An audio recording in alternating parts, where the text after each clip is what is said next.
In this video, we're going to do 9 minutes of electrolysis on zinc so that we can dissolve the zinc into this solution of magnesium sulfate.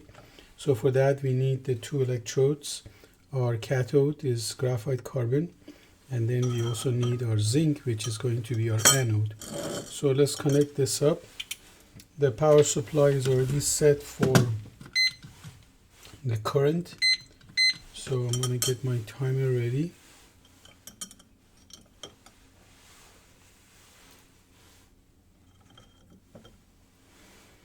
Okay, so let's get going.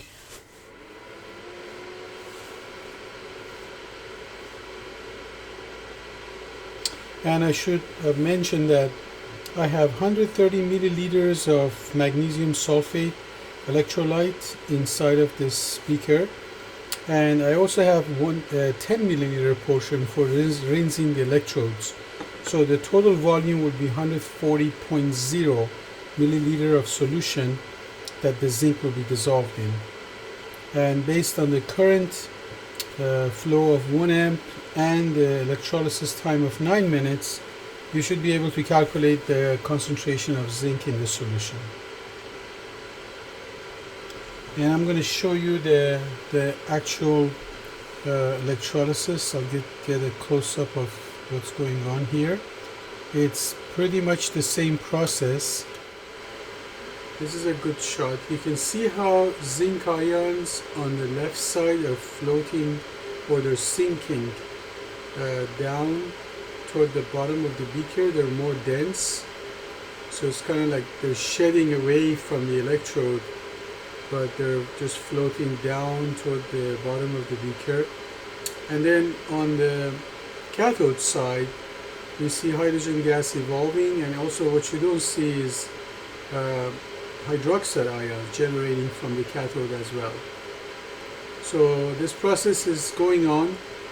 It's going to go on for 9 minutes. The solution is getting cloudy, and that's because of formation of precipitate too.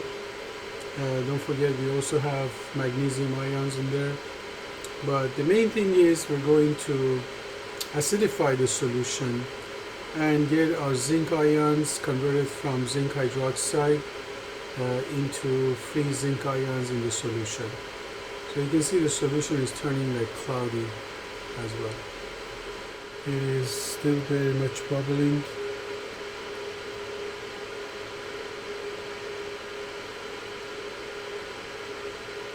But not much bubbling is happening on the zinc side because of the reaction that's taking place, oxidizing the zinc. Okay, so as soon as I stop it, we have passed 1 amp for 9 minutes. So getting ready.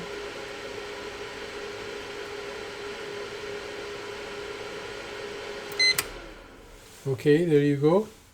So now I'm going to just wash the electrodes off with some magnesium sulfate.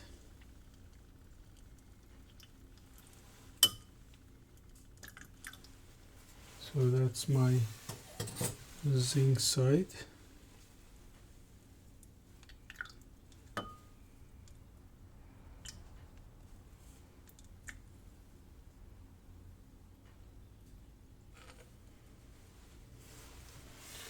Alright, so now let's add a few drops of sulfuric acid, and let's stir the mixture too.